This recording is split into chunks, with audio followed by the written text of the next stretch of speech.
ሊድያ ጽን ኢላ ክትሰምዕ ድሕሪ ምጽናሕ ሃንደበት ትዝ ኢላ ኣብ ሓሳብ ጥሒላ መልሲ ክሃበት ስቕ በለት። ኣቦኣ ድማ ሊድያ ጓለይ ትሰምዕኒ ኣለኹ ዶ በለ።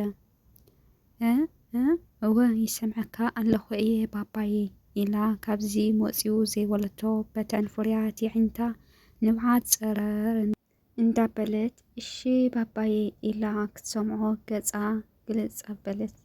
ሰላምታይ ረሳኺ ናይዚ ቻነል ተኸታተልቲ ዝኾንኩም ከመይ ኢልኹምለይ ዳሕና ዲኹም? ኣነ ሰላም እየ እግዚኣብሔር ይመስገን። ከምቲ ኣነ ሰላም ዝኒአኹዎ ንስኹም ለበቢ ዘለኹሞ ሰላም ክትኮንለይ ናይ ኩሉ ግዜ ትምኒተይ እዩ።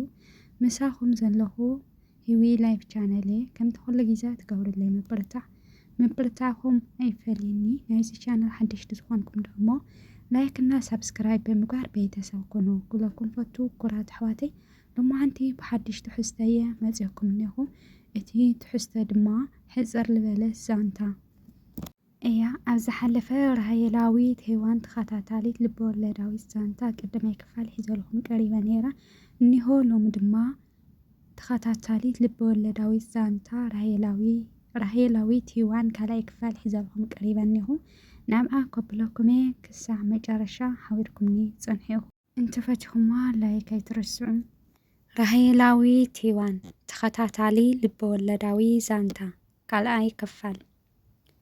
ካብ ዝሓለፈ ክፋል ኣዶ ሊድያ ከም ዝሞተት ሊድያን ኣቦኣን ድማ ብጣዕሚ ሓዚኖም ከም ዝነበሩ ካብኡ ከዓ ኩሉ ፍቓድ እግዚኣብሔር እዩ ኢሎም ተቐቢሎም ብፍቕሪ ይነብሩ ከም ዝነበሩ ሊድያ ድማ መፅሓፍ እናገለፀት ከላ ኣቦኣ ኣትኪሩ ብምጥማት ሊድያ ጓለይ በላሞ ሊድያ ድማ ናብ ኣቦኣ ቆላሕ ብምባል ኣቤት ባባዬ በለቶ። ኣቦኣ ድማ እንታይ ደ ክብለኪ ደለየ እዛ ጓለይ ዝብል ኣቋሪፅና ነርና። እኒሆ ኣቦ ሊድያ እንታይ ክብላ ደልዩ ይኾን ዝብል ካልኣይ ክፋል ሓቢርና ንሪኤና። ክሳዕ መጨረሻ ሓቢርኩም ንፅንሑ። ኣቦ ሊድያ እንታይ ደ ክብለኪ ደለየ እዛ ጓለይ ኢሉ ርእሱ ኣድኒኑ ስቕ በለ። ሊድያ ድማ እንታይ እዩ ክብለኒ ደልዩ እናበለት እስቲ ኣብ ኢዳ ዝነበረ መፅሓፍ ዓፂፋ ብምቕማጥ ባባዬ እንታይ ደኣ ስቕ ትብል እንታይ ድኻ ክትብለኒ ደሊኻ በለቶ። ኣቦ ሊድያ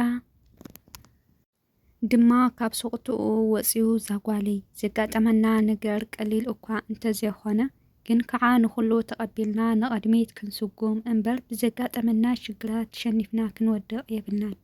ሕጂ ግና ዛጓለይ ሓዘን ይኣኽለና። ንስኺ እውን ትምህርትኺ ቀፅሊ፣ ኣነ እውን ስራሐይ ምውፋር ክጅምር እየ ሊድያ ጓለይ በላ።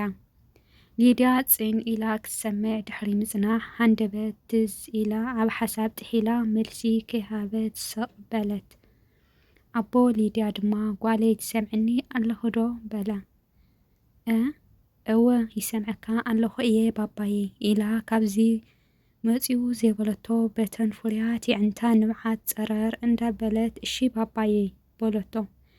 ኣቦኣ ካብቲ ዝነበሮ ተሲኡ ንጓሉ ሕቆፍ ብምባል ኣጀሆ ዛጓለይ ጠንካራ ኾኒ ኢሉ ኣጸናኒዑ ንሱ ስርሑ ክወፍር ሊድያ ድማ ትምህርታ ክትጅምር ተሰማምዑ። ድሕሪ ቁሩብ መዓልትታት ድማ ሊድያ ምስቶም መምሃራና ተነጋጌራ ትምህርታ ክትጅምር ምዃና ድሕሪ ምንጋር ትምህርታ ጀመረት። ኣቦ ሊድያ ድማ ብዙሕ መሬት ስለ ዘለዎ ገዲፍዎ ዝነበረ ሕርሻ ከም ሓድሽ ኣለሳሊሱ ስርሑ ጀመረ።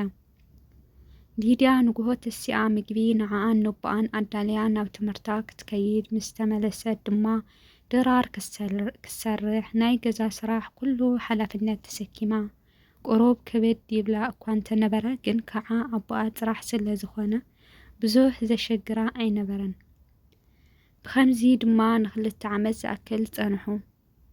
ሊድያ ናይ ዩኒቨርሲቲ ተምሃሪት ኮይና ትምህርቲ ኣብ ርሕቕ ዝበለ ቦታ በፅሓ እሞ ኣዝያ ሓዘነት፣ ኣዝያ ድማ ተጨነቐት። ከምዚ እናበለት ባዕላ ንባዕላ ክትዛረብ ጀመረት።